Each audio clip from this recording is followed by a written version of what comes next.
हेमंत दिवटेंपासून चंद्रकांत बाबरपर्यंत लोक कविता लिहित आहेत.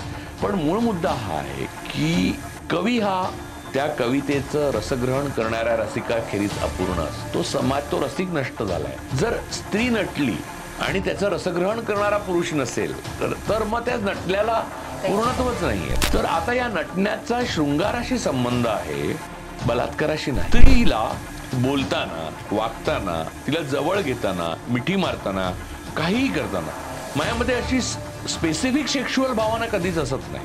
जसं मी माझ्या मित्राला करतो तसंच मैत्रिणीला करतो. आणि हे तिला कळतं, कारण मला असं वाटतं की स्त्रियांना काही सिक्स सेन्स असतो. तर माझ्या डोक्यात पण येत नाही. आणि मला दुसरा मनुष्य राहुल गांधी दिसला की जो अशा प्रकारे करतो. पण शिवाजी महाराजांनी तर शत्रूच्या महिलेचा सन्मान करून तिला ओटी भरून तिला पाठवणी केली होती तिची. त्याच्यावर सावरकरांनी लिहिलंय की शिवाजी महाराजांची ही सद्गुण विकृती आहे. नमस्कार, मी अश्विनी. चित्रांगणच्या गप्पाष्टकमध्ये आपलं मनःपूर्वक स्वागत आहे. मंडळी, खरं तर वैशाली हगवणेबद्दल जे काही झालं ते आपल्या सगळ्यांनाच परिचित आहे. त्या घटनेनंतर जेव्हा आरोपीचं वकीलपत्र घेतलेल्या वकिलांनी एक गोष्ट मीडियासमोर सांगितली, नवऱ्यानी बायकोला घरात 4-5 फटके मारले, तर इतकं काय झालं त्याच्यात? ठीक आहे ना, या गोष्टी सहज कुटुंबांमध्ये घडतात. या पद्धतीची हिंसा विशेषतः आपल्या भारतीय समाजामध्ये थोडं जास्त महत्त्व किंवा प्रतिष्ठा मिळते असं तुम्हाला वाटत नाही का? तर याच अनुषंगाने आज आपण बोलणार आहोत. आणि आज माझ्यासोबत आहेत दी राजू परुळेकर सर. सर, तुमचं चित्रांगणमध्ये मनःपूर्वक स्वागत आहे. विषयाला सुरुवात करण्याआधी आम्ही एक छोटंसं काहीतरी तुम्हाला देऊ इच्छितो आहोत सर. तर आर्ष पब्लिकेशनचं हे पुस्तक आहे दिलीप चव्हाण सरांचं. तर येस, सुटलेली गणित. Yes. So thank you so much. इथेच ठेवू? हो प्लीज.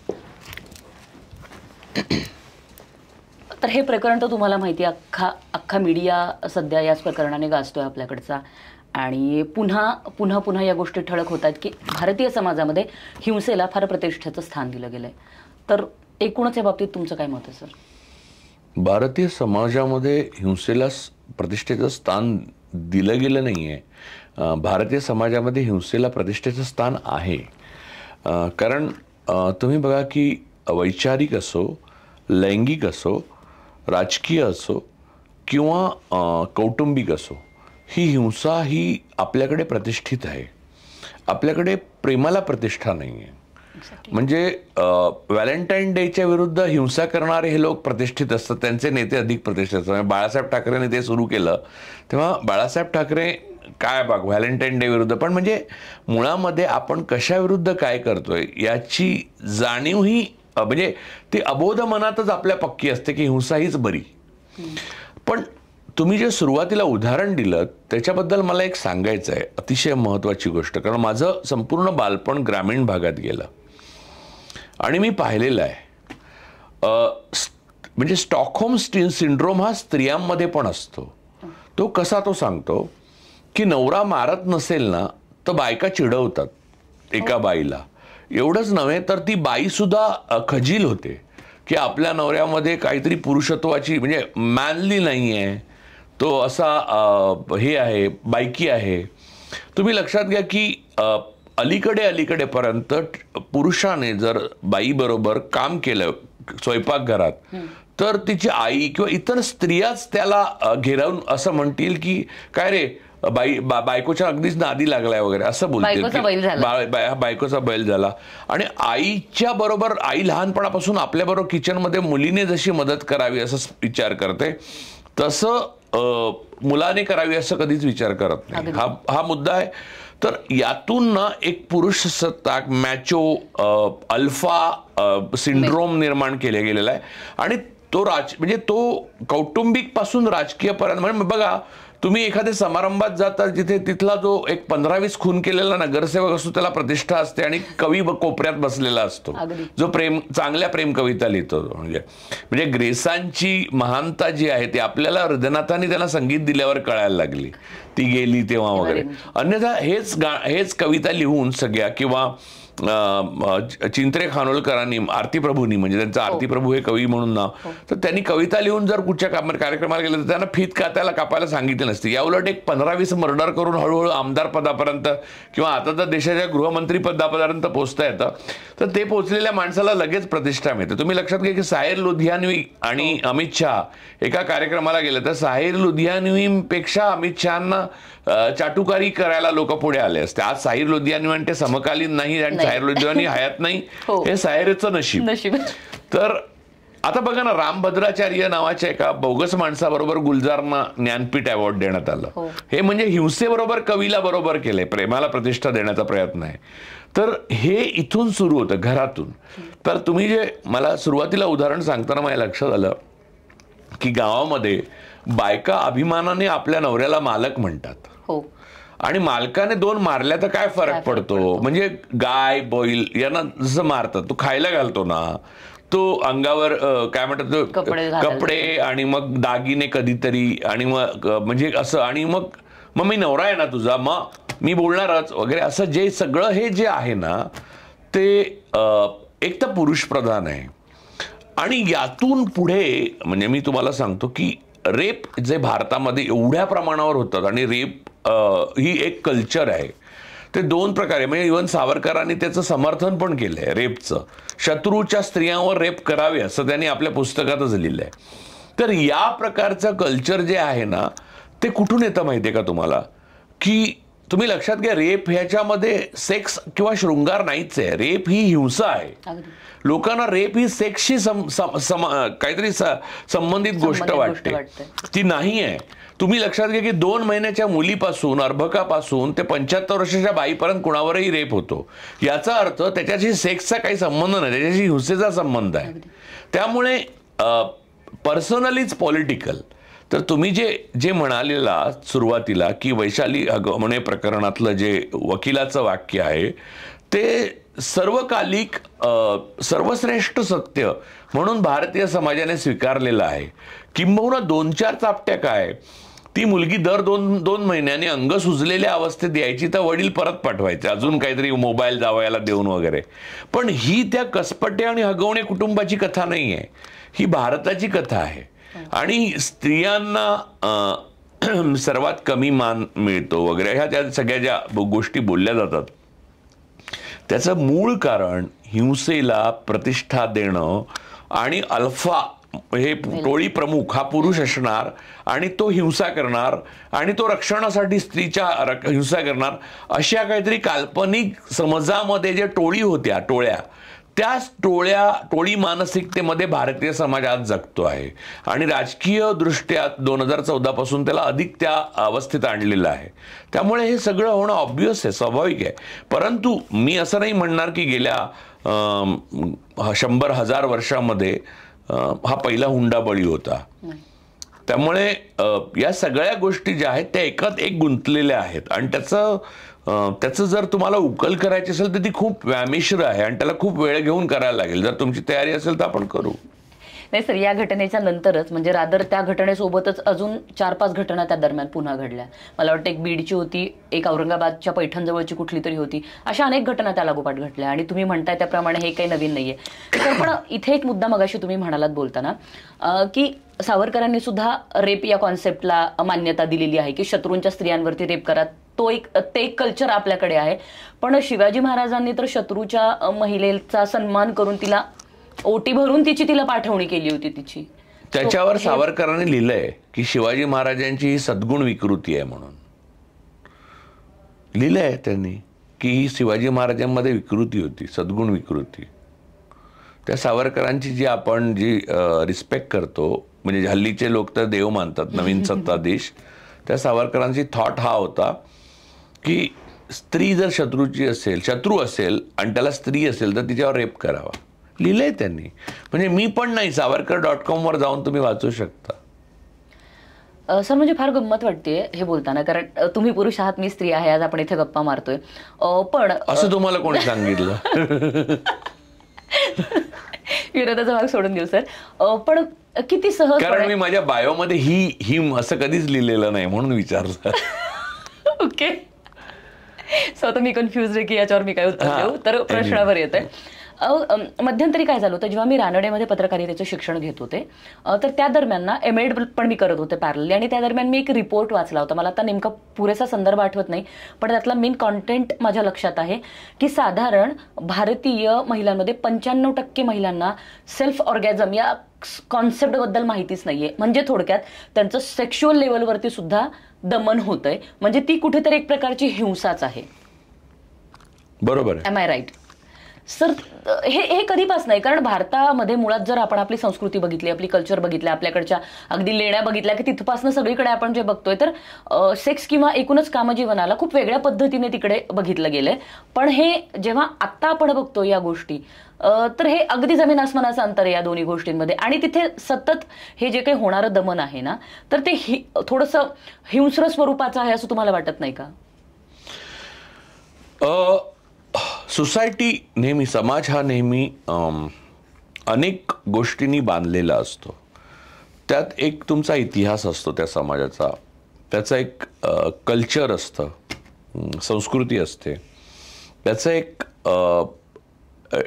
एक पद्धत असते इंटरपर्सनल रिलेशनशिपची.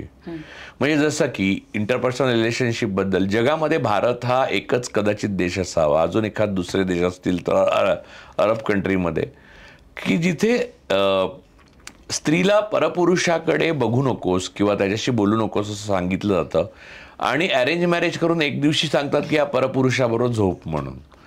तर यातला जो पॅराडॉक्स आहे, ही आपली इंटरपर्सनल रिलेशनशिपच्या इमॅच्युरिटीची हाईट आहे, अपरिपक्वतेची शिखर कल्पना असं त्याला मराठीत म्हणता येईल. तुम्ही मराठी पुस्तक भेट दिलंय मला.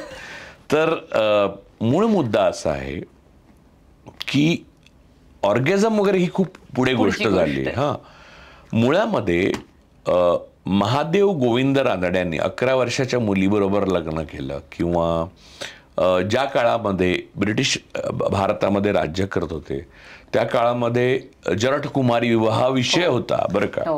आणि लहान मुलींची लग्न केली नाहीत तर ते 8 वर्षाच्या 10 वर्षाच्या, आणि मग त्यांना पाळी आली की मग त्यांना नवऱ्याकडे पाठवायचं वगैरे.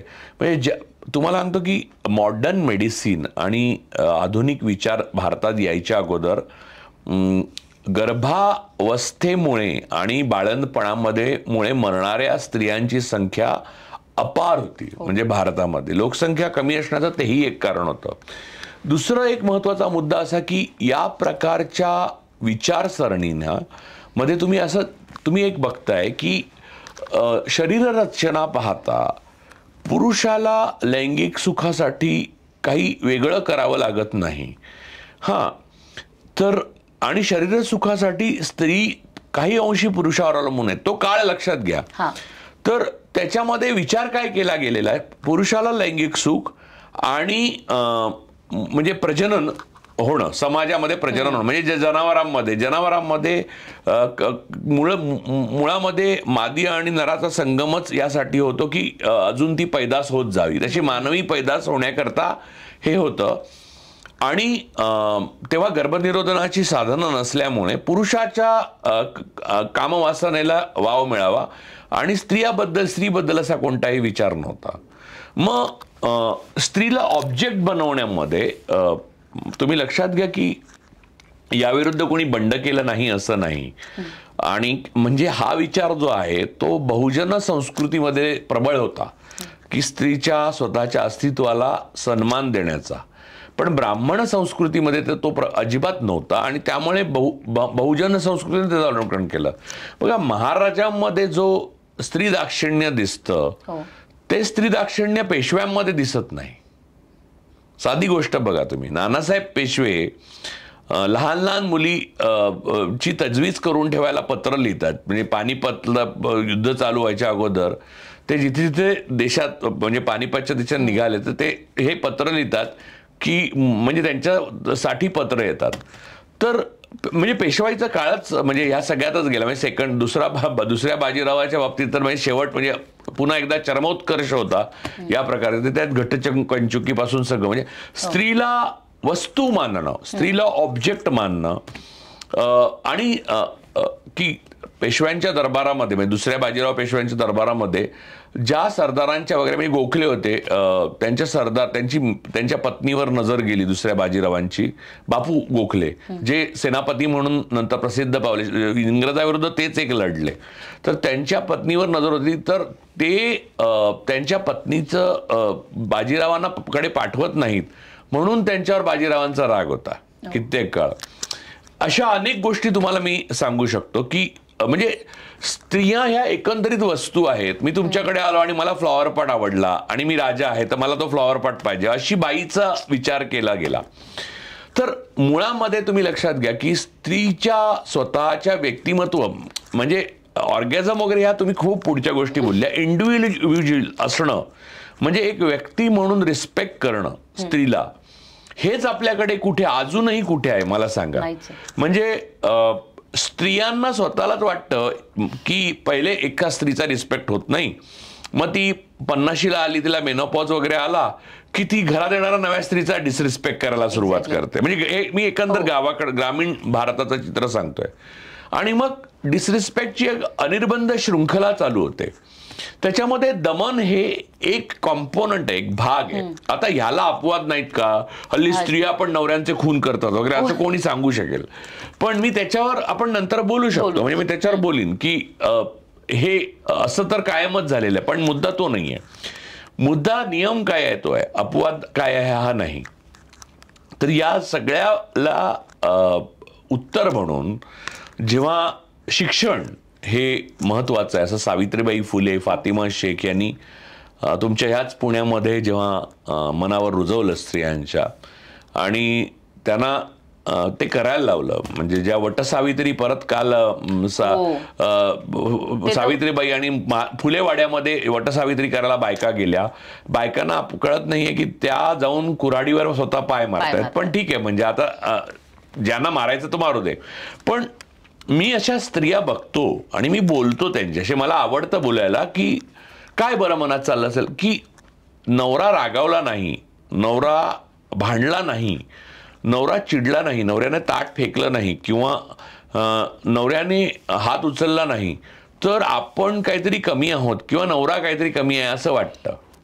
आणि हे पुरुषांबाबत पण मी तुम्हाला सांगतो की रिलेशनशिपमध्ये असलेल्या तुम्ही कॉलेजमधल्या मुली बघा, ते मुलगे त्यांच्यावर दादागिरी करत असतात आणि मुलींना ते फार छान, मुलींना छान वाटतं. तो हिरो वाटतो. हो, हिरो वाटतो. म्हणजे बाईक घेऊन आला आणि एक दिली ठेवून, तर ते अशा प्रकारचे चित्रपट पण येतात. आणि त्यामुळे आपण ऑर्गॅझमवर अगदी नंतर बोलू. त्याच्यामध्ये प्रचंड मोठा एक स्त्रीला वस्तू मानणारं जे सक्रिय असं यंत्र आहे या समाजामध्ये, त्याचा कसा बंदोबस्त करायचा याच्यावर अनेक समाजसुधारकांनी विचार केला. पूर्वी तर स्त्री इतकी वस्तू होती. लक्षात घ्या, साधी गोष्ट आहे, आपण प्रतीक बघू, सरळ तपशील दाखवतो की पुरुष मेला की त्याच्या पत्नीने सती जायचं. याचा काय अर्थ आहे? त्याची ती वस्तू म्हणजे त्याच्या वस्तू जायच्या. म्हणजे आपण काय करतो साधारणपणे मृतदेहावर त्या माणसाला आवडणाऱ्या गोष्टी सगळ्या ठेवतो. बरोबर. ज्या निर्जीव आहेत त्यात एक स्त्री मानली जायची. आणि स्त्रीलाही त्याचं हे काही स्त्री म्हणजे माधव रमा याच्यावर किती म्हणजे उदात्तीकरण किती करण्यात आलं. म्हणजे पुण्यामध्ये तुमच्या माधव, तर ह्या प्रकारच्या गोष्टींनी स्त्रीचं जे खच्चीकरण झालं त्यातून आजही स्त्री, भारतीय स्त्री वर येऊ शकली नाही. आणि अजूनही ना पुन्हा अरेंज मॅरेज आणि म्हणजे काय आपली मुलगे आणि मुली अपंग असल्यासारखं आई वडील वागवतात की त्यांना आपला जोडीदार शोधता येणार नाही किंवा त्या चुका करतील. म्हणजे माणूस चुका करून शिकतो यावर त्यांचा विश्वास नाही. किंवा 100% अरेंज मॅरेज सक्सेसफुल झालेले आहेत किंवा सगळीकडे आता तर ह्या बघा, आता त्या कसपटे मुलीचे वडील काय लोकांना सांगतात की प्रेमविवाह करू नका म्हणून. काय संबंध? म्हणजे असं आहे का हुंडाबळी गेलेली तुमची मुलगी प्रेमविवाह केला होता म्हणून सगळ्या 99% तर अरेंज मॅरेज असतात, सगळं बघून करतात. आणि तरी अशा केसेस घडतात, अशाच केसेस घडतात. मूळ मुद्दा असा की आम्हाला आमच्या चुका करण्याचं तरी स्वातंत्र्य द्या असं स्त्रियांना ओरडून सांगण्याची शतकं गेली तरी तुम्ही स्वातंत्र्य त्यांना स्वतःच्या चुका करण्याचा पण देत नाही. आणि गंमत अशी की ह्या प्रकारच्या समाजव्यवस्थेमध्ये पुरुष हा सुद्धा दासच आहे. तुम्ही लक्षात घ्या की मुलाला पण छळतात. त्याचं वय झालं की त्याचं लग्न नाही झालं तर मग लग्न ठरवायला बसतात मोठी माणसं. मग त्याला म्हणजे साधी गोष्ट आहे की बायकोला हार घालायची एक बायको टाळण्याचा प्रयत्न करते, तर तुम्ही मुलाने वाकून घातला हार किंवा असं उभं राहून घातला तर म्हणतात बघ बघ बघ बघ बघ ती आता तुझ्यावर म्हणजे राज्य करणार. हा जो इडियटपणा आहे तो सटली पाहिला तर समाजात खोल मुरलेली एक हिंसेची भावना आहे आणि त्या हिंसेचं प्रतिनिधित्व पुरुषाला करायला लावतात. पुरुष हा मूलतः हिंसक आहे का, तर मनुष्य मूलतः हिंसक आहे. म्हणजे स्त्री आणि पुरुष दोघेही हिंसक आहेत. पण मूळ मुद्दा असा आहे की संस्कृती ही तुम्हाला कमी हिंसक बनवून अधिक प्रेमळ बनवते. तर स्त्रीने अधिक प्रेमळ बनावं सुसंस्कृत बनवून आणि पुरुषाने अधिक हिंसकच राहावं, ही टोळीची मानसिकता जी आहे ती भारतीय समाजाची मानसिकता आहे आणि ती राजकीय दृष्ट्या 2014 पासून अधिक वाढवलेली आहे जाणीवपूर्वक आणि त्याची स्त्री ही बळी होत चाललेली आहे परत एकदा. त्यामुळे तुम्हाला कितीही सावित्रीबाई फुले आल्या, किती राजाराम मोहन राय आले आणि किती ज्योतिबा फुलेंनी सांगितलं तरी आणि किती राजर्षी शाहू महाराजांनी तुम्हाला प्रयत्न केले तरी तुमची सुटका नाही. तुम्ही सावरकरांपाशीच जाणार. सो मी आता पुरुषांकडे येते. सर मगाशी आता तुम्ही म्हणालात की आपल्याकडे मुळातच जसं महिलांचं अपब्रिंगिंग आहे किंवा महिलांना ज्या पद्धतीने घडवलं जातं आपल्याकडे की नाही तू मुलगी आहेस, तुला कोणाच्या तरी घरी जायचंय, तुला त्यांची सून व्हायचंय आणि तुला तुझा संसार नीट करायचा आणि तेच तुझं घर असणार आहे. म्हणजे परतीचे दोर कापले जातात त्या स्त्रीचे. आणि ऍट द सेम टाइम पुरुषाचं अपब्रिंगिंग अशा पद्धतीने केलं जातं की एखादा जर पुरुष हळवा असेल किंवा एखादा सेन्सिबल असेल असं आपण म्हणूया आपण आणि कुठल्या तरी घटनेने जर समजा त्याच्या डोळ्यात पाणी आलंय किंवा तो हळवा झालाय, काय बायकांसारखा रडतो असं खूप चार चौघांमध्ये त्याची थोडक्यात अब्रू काढली जाते. म्हणजे कुठेही त्याला ज्या पद्धतीने विशेषण लावून हे सांगितलं जातं की तू बाई आहेस का, बायकांसारखा का रडतोस, याचा अर्थ बाई कमी आहे किंवा काय म्हणूया आपण तिला फेमिनिन असणं. हा एक्झॅक्टली. म्हणजे कसं आहे की पहिले प्रत्येक पुरुषामध्ये एक स्त्रैणत्व असतं आणि प्रत्येक स्त्रीमध्ये थोडं पुरुषत्व असतं. असं आपल्या आज्या वगैरे आपण पाहिल्यात. मी स्वतः माझी आजी पाहिली आहे की नवरा घरातच नसताना म्हणजे कायम बाहेरचं काम असताना तिने एखाद्या मॅन म्हणजे पुरुषासारखं किंवा एखाद्या टोळी प्रमुखासारखं आमचं सगळं शेत आणि जंगल आणि सगळ्यावर राज्य केलं. म्हणजे ती एकटी सगळं बघायची. हा जो तसाच पुरुष सुद्धा कविता करतात की पुरुष सुद्धा स्त्रियांच्या भावनांचा विचार करतात की म्हणजे असं नाही आहे की म्हणजे उत्कृष्ट स्त्रीच्या भूमिकेतून लेखन पुरुषांनी सुद्धा कित्येक केलेलं आहे. त्यामुळे मूळ मुद्दा हा आहे की कोणताही पुरुष किंवा कोणतीही स्त्री 100% पुरुषत्व आणि 100% स्त्रीत्व असलेली असत नाही. त्यामुळे मी मगाशी तुम्हाला विचारलं की आपण स्वतःला स्त्री आणि मला पुरुष असं कशावरनं संबोधलं. त्यामुळे बाहेरच्या किंवा त्यांच्या लैंगिक ओरिएंटेशनवरनं त्यांना टायटल द्यावं एवढं आता समाज मागे नाही राहिलेला. तुम्ही खूप विचार केलात तर तुमच्या लक्षात येईल की आपण शंकर महादेवाचं जे कलेचं प्रतीक सगळ्यात मानतो ते अर्धनारी नटेश्वर मानतो, बरोबर ना. तर मूळ मुद्दा हा आहे की ते प्रतीक या सिम्बॉल कडे जातं की तुमच्यामध्ये एकाच वेळेला कला गुण आणि त्याच वेळेला तुम्ही अल्फा गुण हे असणं आणि हे कॉम्बिनेशन तुम्हाला एक उत्कृष्ट कलाकार बनवतं. अगदी अगदी. सो मी अपब्रिंगिंग बद्दल बोलत होतो त्या तर मुळातच मग जी काही जडणघडण होती आपल्याकडच्या स्त्रियांची पण आणि पुरुषांची पण त्याच्यातच मुळात दमन किंवा ती नकळतपणे ती जी एक प्रतिष्ठा ज्या म्हणजे मूळ आपला जो विषय होता ती हिंसेची प्रतिष्ठा वगैरे तर त्याची पाळंमुळं नेमकी कुठे तसं तुम्हाला वाटते. कारण हे पूर्वापार चालत आले मान्य आहे पण आज आपण 21व्या शतकात आहोत आणि आजही परिस्थिती आपल्याकडची बदललेली तेच म्हणते पण आजही परिस्थिती बदललेली नाहीये ना सर. आजही जैसे तीच परिस्थिती आहे आणि जसं तुम्ही म्हणताय तर 2014 पासून तर जे काही राजकीय परिस्थिती आहे आपल्या बाजूला किंवा जे काही राजकीय घटना आय मीन राजकीय इन्फ्लुएन्स जो काही आहे त्यांनी तर या घटना अजून ठळक केल्या जात आहेत. म्हणजे पुढे जायच्याऐवजी आपण पुन्हा अश्मयुगात चाललो की काय असं वाटण्यासारखी परिस्थिती खरं तर आपल्या आजूबाजूला घडते. सो हे याची पाळंमुळं नेमकी कुठे आहेत म्हणजे आजही अपब्रिंगिंग मध्ये काही फरक नाहीये का सर? अपब्रिंगिंगचा मुद्दा मला मूळ मुद्दा हा आहे माझा. अपब्रिंगिंग या गोष्टीलाच माझा विरोध आहे. कुठचा प्राणी खायला शिकल्यावर आपल्या पिल्लांचं अपब्रिंगिंग करत बसतो? नाहीच. आपल्याला काही इन्स्टिंक्ट आहे की नाही स्वतःची? आपल्याला काही चुका करून आपण शिकतो. काही आई वडील मरतात, अशी मुलं मोठी होत नाहीत का? म्हणजे थोर होत नाहीत का? झालेली नाहीत का? किंवा ज्यांना आपले कोण वडील आहेत हे माहीत नाहीत, अशी मुलं थोर झालेली नाहीत का इतिहासात? झालेली आहेत. मूळ मुद्दा हा आहे की संस्कार आणि अपब्रिंगिंग हीच गोष्ट हिंसक आहे. की संध्याकाळ झाली की हे करायचं, हे रेजिमेंटेशन आहे, युनिफॉर्म काहीतरी करायचं आहे. आपल्या सिव्हिल सोसायटीमध्ये किंवा डेमोक्रेसीमध्ये युनिफॉर्म सर्व्हिसेस या सिव्हिलपेक्षा वेगळ्या ठेवलेल्या आहेत. बरोबर ना? हा विचार का आहे? कारण ज्याच्यामध्ये युनिफॉर्म आहे त्याच्यात रेजिमेंटेशन आहे, ते आवश्यक आहेत, पण ते काही घटकांनाच आवश्यक आहेत. आणि काही म्हणजे सैन्य, पोलीस, हे सगळेजण पोलीस नाही होत, सगळेजण सैन्यात जात नाही. किंबहुना लोकतांत्रिक समाजामध्ये लोकतांत्रिक सरकारचं सैन्यावर अंकुश असतो. म्हणजे अपेक्षा काय आहे की रोजचा संस्कार हा नियम असला नाही पाहिजे. मुलांना लक्ष ठेवणं ही एक वेगळी गोष्ट, आणि त्यांना वाढू देणं किंवा आणि वाढू न देणं ही वेगळी गोष्ट. तुम्ही एखाद्या माणसाला सतत डूज अँड डोंट्स सांगता, तिथून हिंसेला सुरुवात होते. कशी सर? I am confused. बघा, आता काय करावं मी किंवा काय करू नये याविषयी ओपिनियन देणं ही एक बाब आहे. मी माझं मत व्यक्त केलं, म्हणजे मगाशी किंवा कधीही तुम्ही मला विचारलं की राजू हे कसं करावं पुस्तक, तर मी सांगेन की मला वाटतं असं करावं. त्यातलं मला वाटतं हे खूप महत्वाचं आहे, कारण यामध्ये मी तुम्हाला वाटतं हे सुद्धा ठेवलेलं आहे आणि रिस्पेक्ट केलेला आहे त्याचा. बरोबर? आपण मुलांना ते कधीच करत नाही की बाळ मला असं वाटतं की तू साखर कमी खावीस. बरोबर? हल्ली मुलांना साखर आणि मीठ बंदच करून टाकतात लहानपणापासून. आता मीठ बंद करणं डेंजरसच आहे, साखर बंद करणं चालू शकतं, पण त्या मुलांनी साखर खावी की? अरे दारू पण पिऊन बघावी ना एकदा, सिगरेट पण ओढून बघावी. म्हणजे माझं असं म्हणणं नाही की ओढावीच. त्या मुलांनी आपलं मत, काहीतरी त्यांची गृहीतकं, त्यांनी पाहिलेला जग, त्यांना वाढलेला अनुभव यातून ठरवावी.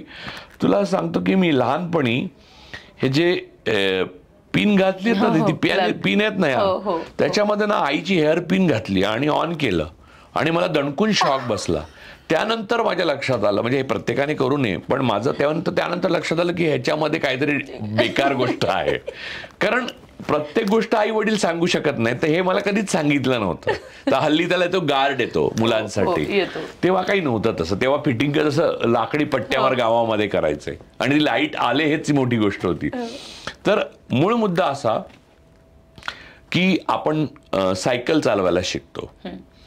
तुम्हाला तुमच्याशिवाय कोणीही सायकल चालवायला शिकवू शकत नाही. खरंय, हे खरंय. बरोबर ना? तुम्ही पोहायला शिकता, तुम्हाला तुमच्याशिवाय कोणी पोहायला शिकवू शकत नाही. त्यामुळे तुम्हाला तुमच्याशिवाय जगू शिकवू शकत नाही. आणि आई वडील असा दंभ बाळगतात, अहंकार बाळगतात की आमच्या मुलांना आम्ही घडवतो, आणि ही हिंसा आहे. याचं कारण असं की जो मुलगा किंवा जी मुलगी शिकण्याची क्षमता घेऊन आलेली आहे, ती क्षमता मारणं म्हणजे संस्कार. ती पहिली हिंसा असते. क्या बात, क्या बात. कारण मी जेव्हा शिकतो ना तेव्हा डीप शिकतो. आपल्याकडे पाठांतराची पद्धत होती ना. तू गणित तू समजून घे. गणित तुम्हाला कधीच पाठांतराने लिहिता येत नाही. का माहितीये?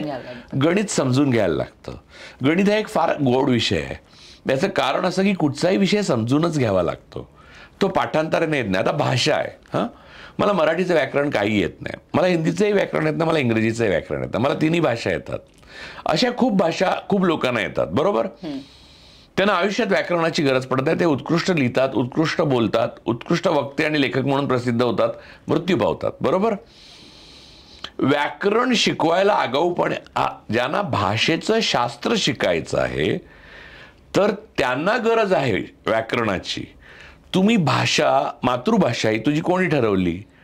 तुम्ही आई वडील सांगायला आले होते आता मराठी बोल बरं का, आजपासून तुला मराठी भाषा शिकवणार आहे आम्ही. नाही ना, तू शिकली ना. कारण तुझी मातृभाषा मराठी होती, कारण आई वडील मराठी बोलायचे. मी माझ्या वागण्यातनं मी स्त्रियांचा आदर करायचा की नाही हे दाखवायचंय माझ्या मुलीला किंवा मुलाला. बरोबर. मी त्यांना सांगायचं नाही हे बघ बाळ त्या बाईंचा आदर करायचा, बरं असं काही नाहीये. मी करत नसेन तर तेही शिकणार. आपल्या बहिणीचा आदर म्हणजे मी माझ्या मुलीचा आदर नाही केला तर मला मुलगा नाहीये, म्हणजे मला मुलगीच एकच आहे. पण जर असता तर त्याला मी हे नसतं सांगितलं की हिचा आदर कर म्हणून, किंवा ह्या स्त्रियांचा आदर कर किंवा स्त्रियांशी असा वाग. मी कसा वागतो त्यातूनच तो शिकला असता, किंवा मी कसा वागतो त्यातून तो शिकला असता की असं वागू नये. माझी एक मैत्रीण आहे, ती फार मोठी डॉक्टर आहे, म्हणजे अत्यंत थोर डॉक्टर आहे. तिचे वडील अल्कोहोलिक होते आणि अल्कोहोलिक एवढे टेरिफिक अल्कोहोलिक होते की त्याने त्यांचं सगळं वैभव गमावलं. असं छोट्या घरात राहायचे आणि ते दगड मारतच जायचे. संध्याकाळी आले की ती म्हणजे भीतीच बसलेली असायची. त्या परिस्थितीत ती भावंड होती, त्या सगळ्या भावंडांनी अभ्यास केला, शिकले आणि ती तर महान डॉक्टर झाली. भावंड पण म्हणजे भाऊ पण कमालीचे मोठे इंजिनियर आणि टॉपचे लोक झाले. त्यांच्या घरामध्ये म्हणजे तिच्या घरामध्ये किंवा त्या भावांच्या घरामध्ये दारू हा विषय नाहीये. ते वडिलांकडनं काय शिकले, वडिलांनी शिकवलं का तुला दारू पिऊन ये म्हणून, म्हणून दारू पिऊन येऊन शिकवू नये वडिलांनी असंही मी म्हणत नाही. माझं म्हणणं शिक्षण ही अशी प्रक्रिया आहे जी माणसामध्ये आतमध्येच असते. काय करावं आणि काय करू नये हे आपण बघून शिकतो. मी ज्या पद्धतीचा मनुष्य आहे त्या पद्धतीचा मनुष्य अनेक गोष्टींनी मला बनवलेला आहे. मला आई वडिलांनी नाही हे शिकवलेलं. म्हणजे आई वडिलांनी मला शिकवण्याचा प्रयत्न केला नाही का, ती हिंसा केली माझ्या आई वडिलांनी, म्हणजे ते ह्या समाजाचे भाग असल्यामुळे. पण मी बंडखोर असल्यामुळे मी ती उधळून लावली. त्यांनी सांगितलेलं मी सगळं घेतलं नाही किंवा त्यांनी सांगितलेलं सगळं नाकारलंही नाही. मला जे वाटलं ते मी केलं आणि त्यातून मी घडत गेलो. बरोबर. हे घडत, पण मला काय माहिती ना, घडत जाण्याचं तेवढं तरी स्पेस होती. इथे तेवढी स्पेस ठेवली जात नाही. सकाळी जर्मन शिकायला जायचं, नंतर बॅडमिंटन शिकायचं, नंतर लॉ कॉलेजला जाऊन पोहायचं, नंतर संध्याकाळला गाण्याचा क्लास, मधल्या काळात तुझं कॉलेज शिक्षण वगैरे, हे सगळं एवढं आखून दिलेलं आहे. मग आता लहानपणापासून आपल्या तोला मुलाची फॅमिली कुठच्या आहे त्याच्याबरोबरच उठायचं, त्याच्यावरच बसायचं, त्यातच लग्न करायचं, त्यातच मुलांना वाढवायचं, पण मुलांवर तेच करायचं.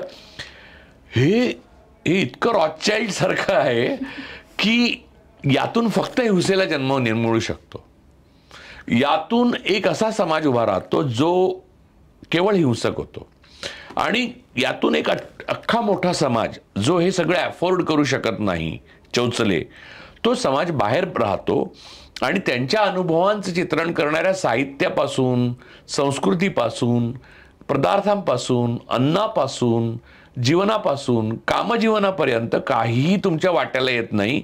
आणि मग तू जसं म्हणते की बहुजन संस्कृतीमध्ये म्हणजे आदिवासीमध्ये घोटुलमध्ये राहतात मुलं आणि आपल्याकडे अरेंज मॅरेजेस केले जातात की लिहिलं जातं पुरुष वय 25, ब्राह्मण, गोरा, उंची, असं आदिवासीमध्ये लिहिल कोण तर वेड्यात काढतील त्याला.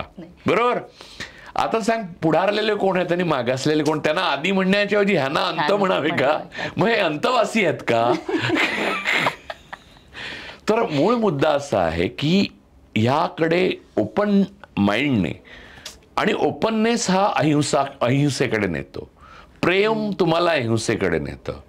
पण प्रेम म्हणजे सेक्शुअल अट्रॅक्शन नव्हे. प्रेम हे सर्व प्रकारचं असतं. बघ आता मी तुला एक उदाहरण देतो. तू, मला माहित नाही शेर कवितेवर किती प्रेम करते, म्हणजे कविता तुला किती आवडते. प्रेम हा शब्द आपण बाजूला ठेवू. आवडत असेल तर शेर किंवा जॉन एलिया किंवा बशीर बद्र किंवा निदा फाजली यांचा शेर एखादा किंवा त्यांचं एखादा नज्म तुम्ही ऐकताना तुम्ही एक असं कंटेंटेड फील करता, म्हणजे असं भरून गेल्यासारखं वाटतं. किंवा कुमार गंधर्व ऐकताना, किंवा म्हणजे इथे पुण्यामध्ये मी सवाई असं नाही म्हणणार कारण ती फॅशन आहे, कारण तेव्हा थंडी नसली तरी लोक स्वेटर घालतात. तर ते त्याच्यामध्ये सुद्धा खरं तर म्हणजे मी लहान असताना पाहिलं की थोर गायक मल्लिकार्जुन मनसूर, पंडित भीमसेन जोशी यांच्याशी तर माझा संबंध सहवास आला. तर कुमारजी या सगळ्यांना ऐकताना म्हणजे कुठचंही म्हणजे अगदी बिथोवीन मोझार्ट कोणालाही ऐकताना म्हणजे तुम्हाला जे असं भरून येतं ना ते भरून येणं प्रेम आहे. किंवा आरती प्रभूंची एखादी कविता वाचल्यावर असं वाटतं तुम्हाला की चला आपण नाही लिहू शकत हे पण जबरा लिहिलंय. मला दभा धामणसकरांच्या कविता वाचताना बऱ्याचदा असं वाटतं किती किती सुंदर लिहिलंय. 5 ओळींच्या 5 शब्दांच्या वगैरे सुद्धा कविता आहेत त्यांच्या. किंवा नेहरू गेल्यावर एक नारायण सुर्वेनी कविता लिहिली आहे ती जरूर वाचतात. नेहरू असा शब्द एकदाच आहे किंबहुना नेहरूंचा काही उल्लेखच नाहीये पण ती कविता एवढी रुतते ना मनामध्ये की नेहरू जाण्याने आता सुद्धा दुःख होतं तुम्हाला. तर ह्या प्रकारच्या ज्या गोष्टी आहेत ना त्याला आपण प्रेम म्हणतो. ती एखाद्या स्त्रीबद्दल वाटलं तर त्या स्त्रीविषयीचं प्रेम आहे, बरोबर आहे. ते एखाद्या पुरुषाविषयी वाटलं तर ते पुरुषाविषयीचं प्रेम आहे. तर असं मूर्तीविषयी नाही वाटलं पाहिजे पण तो संस्कार आहे. कारण मूर्तीविषयीचं वाटणारं प्रेम हे अस्तित्वगत नाहीये. म्हणजे तुला जर कुठचीच मूर्ती दाखवली नाही जन्मापासून आजपर्यंत आणि अचानक रामाची मूर्ती समोर आणून ठेवली तर तू विचारशील हे काय, बरोबर ना. पण जन्मापासून एक पुरुष वयात आल्यावर त्याच्यासमोर एक स्त्री आणून ठेवली तर हे काय म्हणून तो नाही विचारणार, बरोबर ना. त्यामुळे अस्तित्वगत प्रेम हे तुम्हाला तुमची पंचेंद्रिय प्राप्त करून देतात आणि पंचेंद्रियांमुळेच तुम्हाला विज्ञानाची प्राप्ती होते. पंचेंद्रियाच्या पलीकडे जे असतं ते अध्यात्म असं बुवा बाबा सगळे सांगतात. याचं कारण असं की पंचेंद्रियांच्या पलीकडे काहीही नसतं. पंचेंद्रियांच्या पलीकडे त्या बुवा किंवा बाबाची गुलामी असते. ती तो त्याची पंचेंद्रिय वापरून तुमच्यावर लादत असतो. तुम्हाला सांगतो की तुम्ही पंचेंद्रियांना बाजूला ठेवा म्हणजे मला शरण या. तर हेच आई वडील करतात आणि इथूनच हिंसेचा जन्म होतो की मी माझ्या मनासारखं होत नाहीये. ही भावना तिथे जन्म घेते आणि ती भावना जन्म घेतली की कविता नष्ट होते आयुष्यातलं गाणं नष्ट होतं. बघा आता तू लालकृष्ण अडवाणींना विचारलं तुम्हाला कोणतं आवडतं गाणं तर ते म्हणतात ज्योती कलश चलके. मोदींना विचारलं तेही म्हणतात ज्योती कलश चलके. ज्यांच्या पिढ्यांमध्ये काहीच गाण्याच्या आवडी बदलल्या नाहीत तर तुम्ही समजून घे की त्यांच्या आयुष्यातलं गाणं मेलं, कविता मेली, त्यांच्या आयुष्यातलं म्हणजे संपूर्ण रसरसलं प्रेम मेलं, आतला अंकुर मेला, जीवन मेलं, मग उरते ती हिंसा. त्यामुळे ते समाजाला जे देऊ शकतात ते फक्त हिंसा देऊ शकतात. म्हणून ते बाबरी पाडतात, लिंचिंग करायला प्रोत्साहन देणाऱ्या लोकांना फॉलो करतात. ह्या सगळ्या गोष्टी राजकीय दृष्ट्या तुम्हाला ज्या दिसतात त्या कुठच्या कल्चरमधनं येतात तर ह्या प्रेमरहित शुष्क कल्चरमधनं येतात. आणि अशा समाजामध्ये तू मगाचा जो प्रश्न आहे जे सेक्स आहे त्याला प्रेमाचा आधार नसल्यामुळे ते अत्यंत शुष्क आणि अर्थहीन आणि स्वतःचं अस्तित्व नसलेलं असतं. त्यामुळे ती एक बैल, गाय, कुत्रा, मांजर यांच्यासारखी एक लैंगिक क्रिया बनून राहतं आणि त्यामुळे त्यामध्ये स्त्रीची हिंसा आणि पुरुषाचं हरवलेपण, रितेपण एवढंच राहिलेलं असतं. त्यामुळे ऑर्गॅझम तर पुरुषांना पण माहीत नसतो, स्त्रीचं तर दूरच राहिलं. त्यामुळे तू 75% स्त्रियांचं जर घेतलं तर 50% पुरुषांना पण माहीत नसतं की नेमकं हे याला ऑर्गॅझम म्हणतात. मग तो स्वतःच्याबद्दल माहीत नसलेल्या गोष्टी स्त्रियांबाबत कल्पना करेल ही गोष्ट दयेच्या स्वरूपात येते आपल्या समाजात. त्यामुळे ही दया आणि करुणा म्हणजे तुम्हाला सांगतो की अनेक स्त्रीवादी पुरुष हे दयेने आणि करुणेने ओथंबलेले असतात. तर मला असं वाटतं की सहज प्रेमाची भावना ही दयेतनं काय यावी. खरं हा म्हणजे माझ्या आयुष्यातल्या स्त्रियांसोबत ते त्या काम करत असताना किंवा पुरुषांसोबत ते काम करत असताना त्यांना मी 50% कामात हातभार लावणं, जर माझे हातपाय धड असतील तर आणि मी आजारी नसेन तर, हे दयेतनं जर येत असेल तर नये करू. हे सहजता असली पाहिजे ना. म्हणजे वा असं केवळ कॅमेरा आपल्याकडे फिरला म्हटल्यावर करणारे लोक वेगळे असतात.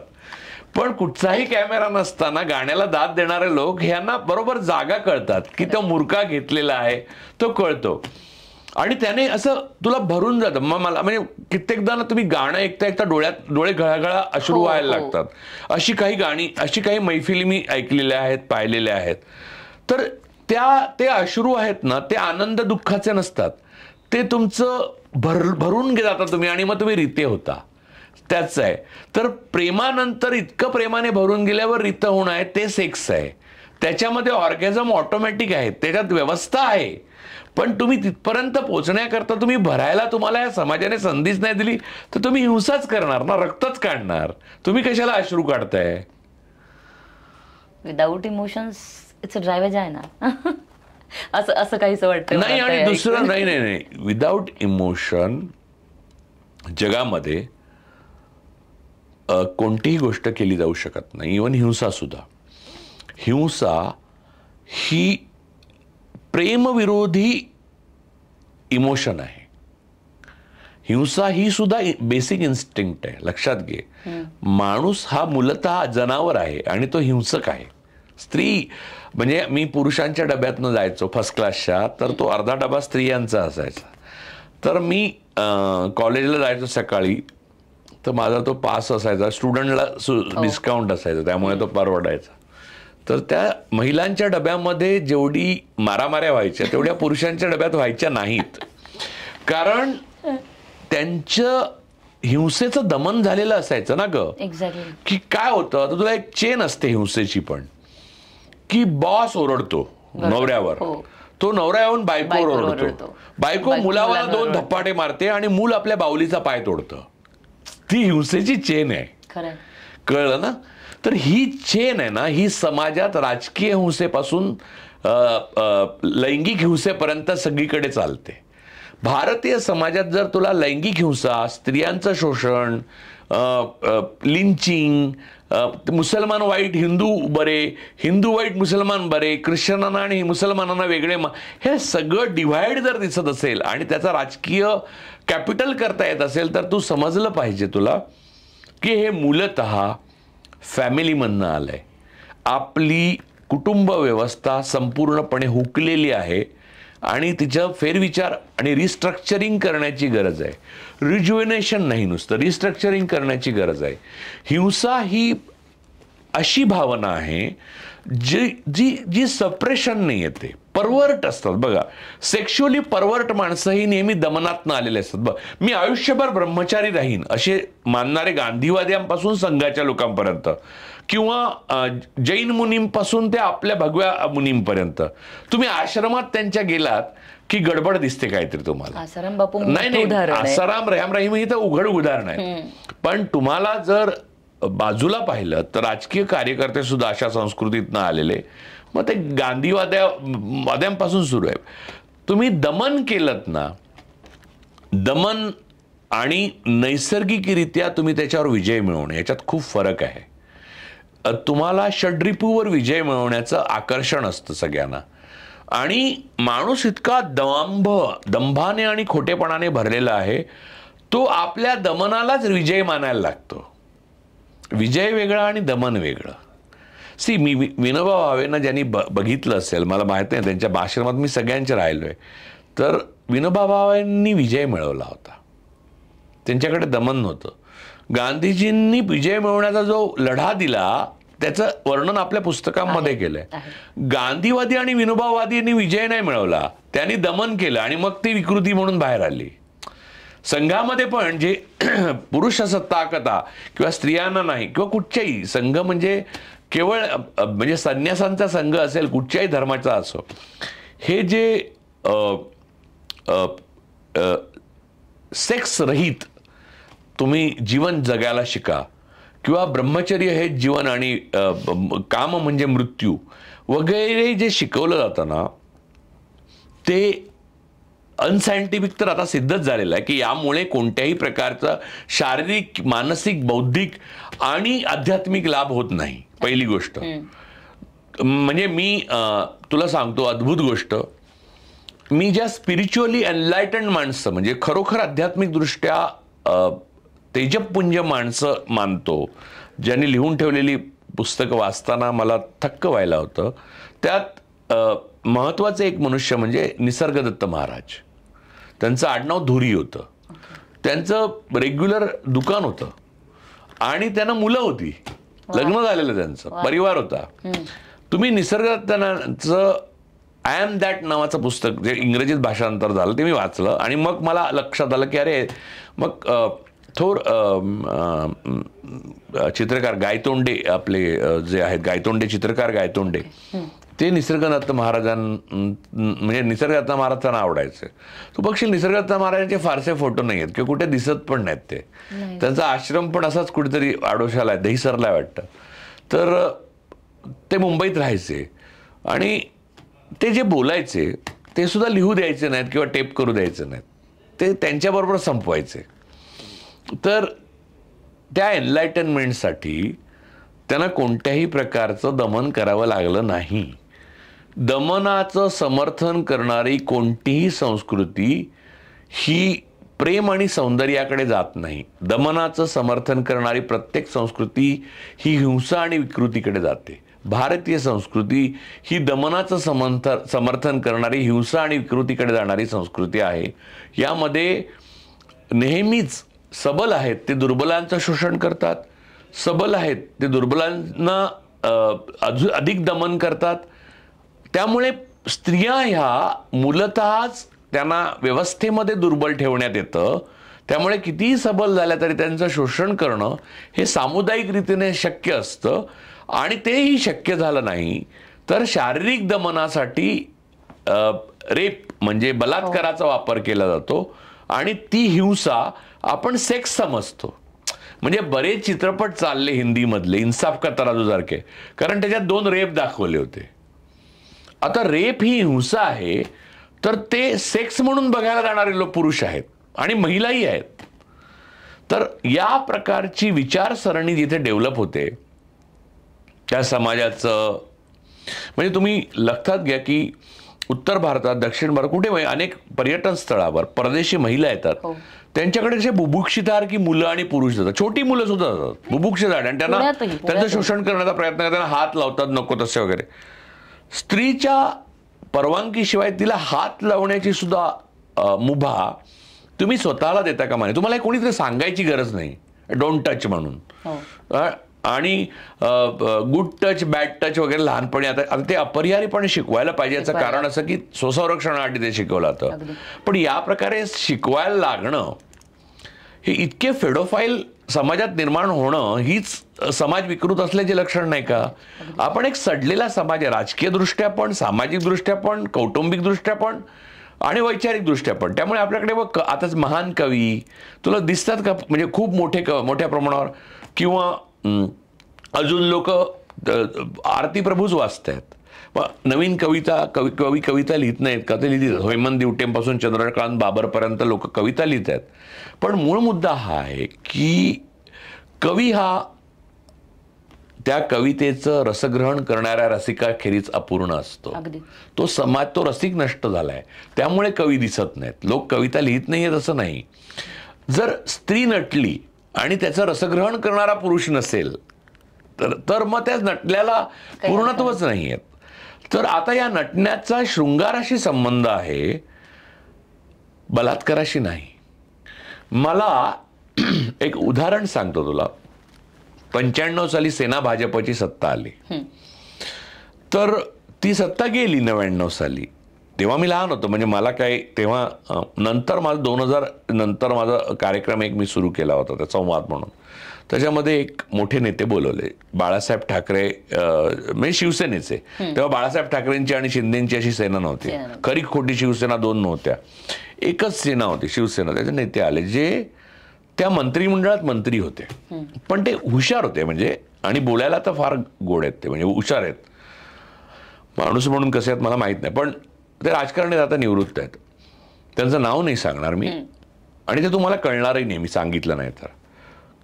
तर फॅसिस्ट पक्षामध्ये सर्वसाधारणपणे माणसांची नावं नसतात, त्यांचे चेहरेही नसतात ती पक्ष.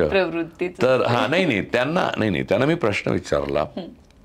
95 साली तुमच्याकडे सत्ता आली, 99ला गेली, तुम्ही मंत्री होता आणि आता परत तुम्ही वाट बघताय कधी सत्ता येईल तर कधी येईल वगैरे. मधल्या काळात एक विचारलं का ते 2008ला का 2007ला मी त्यांचा इंटरव्ह्यू केला होता. ते म्हणले कसं आहे बघा राजू, आमच्याकडे जेव्हा सत्ता आली ना तेव्हा आम्हाला सत्तेविषयी काही माहितीच नव्हतं. ते माहीत नसल्यामुळे किंवा असं सत्ता काय करायचं हे माहीत नसल्यामुळे आमचं काय आलं, ज्या सत्तेशी शृंगार करायचा असतो त्याच्याशी आम्ही बलात्कार केला.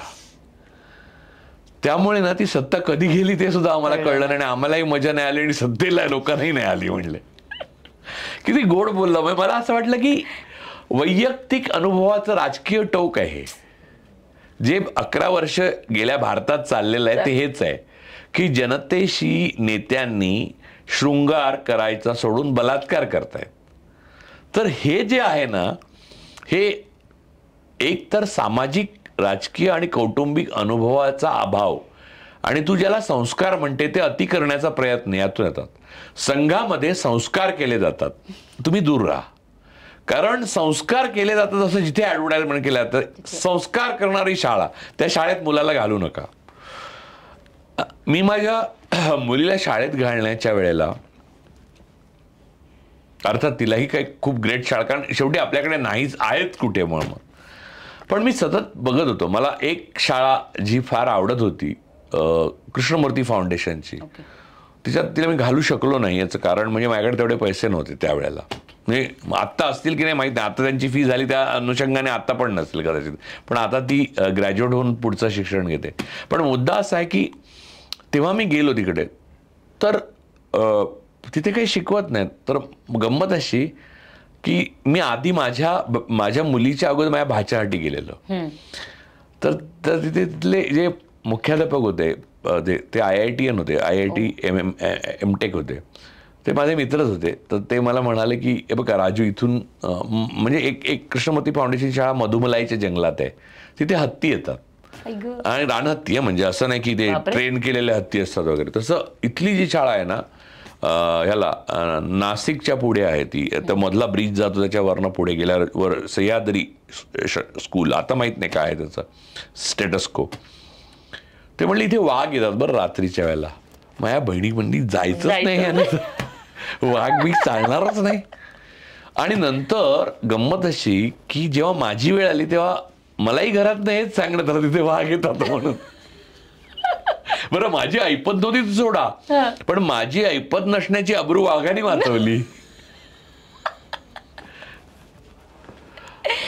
तर गंमत हा त्यातला भाग हा महत्वाचा की माझं स्वतःचं बालपण जे गेलं ना, त्याला मी काय जर चांगला ठीक माणूस वाटत असेल तुम्हाला किंवा बरा बोललो असेल आतापर्यंत, त्या बालपणाला क्रेडिट आहे. कारण माझं बालपण अख्खं जंगलातच गेलं, गावात गेलं जिथे लाईटच नव्हते.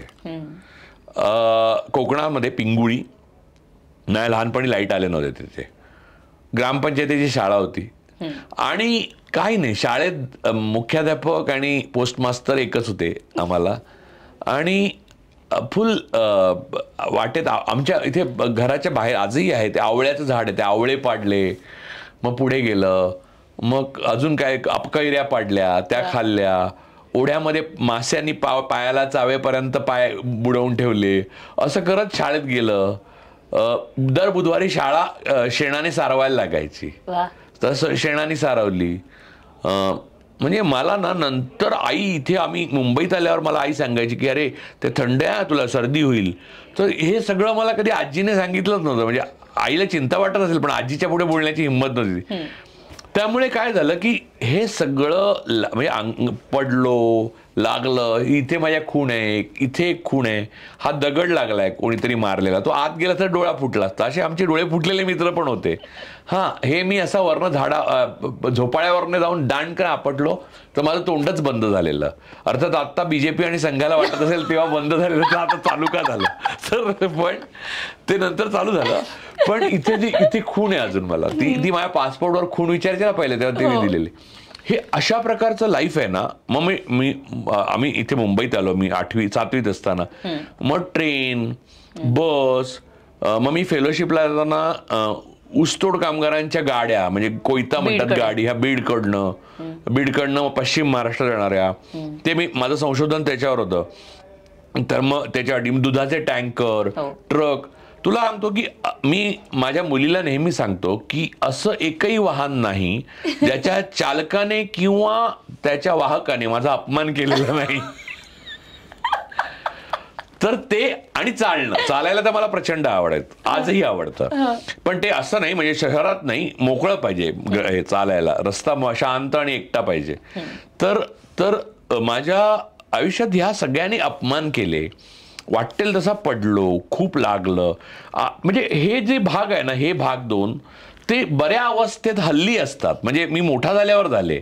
इथे रक्त नाही असं कधीच नसायचं. म्हणजे मला आठवतच नाही की माझ्या पायाचे गुडघे फुटलेले नाहीत असा काळ गेलाय मधला. जाऊन पुन्हा पडायचं, इथे लागायचं, इथे लागायचं आणि इतरत्र लागायचं ते वेगळं.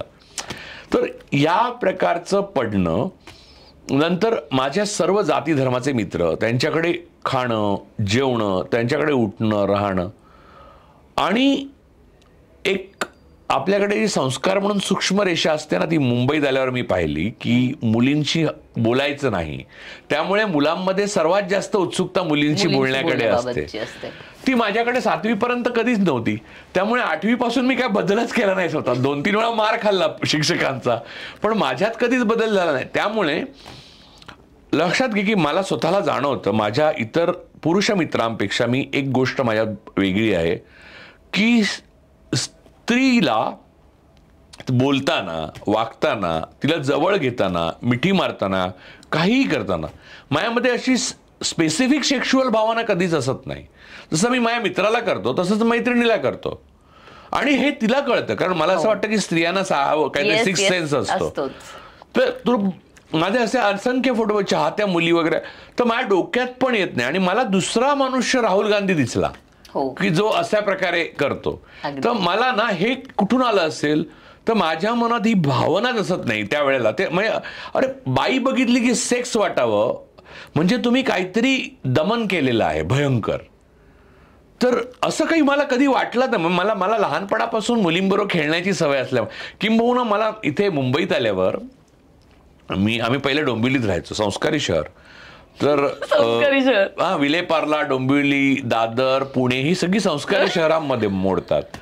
तर आम्हाला शिक्षा काय करायचं माहिती आहे, मुलींमध्ये जाऊन बस. तर मला मजा यायची, कारण मुली पण माझ्या मैत्रिणी होत्या आणि मुलांना प्रचंड हेवा वाटायचा.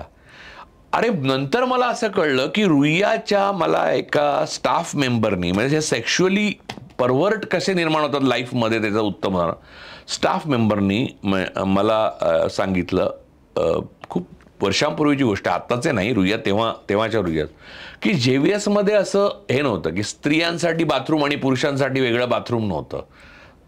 स्टाफ म्हणजे फॅकल्टीसाठी एकच प्रकारची बाथरूम, आणि त्यात कोणी फॅकल्टी जाऊ शकतं, स्त्री असो या पुरुष असो. याचं रुईयातल्या फॅकल्टीना खूप आकर्षण होतं. किती गंमत असं वाटायचं त्यांना.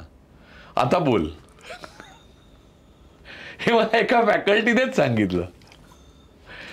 आता म्हणून बघ की स्त्रियांचे नाही कुपोषित, म्हणजे मी दमनात नाही ते कुपोषित राहतात. तर मी पुढे येतोय तिथे तुझ्या मूळ प्रश्नाकडे.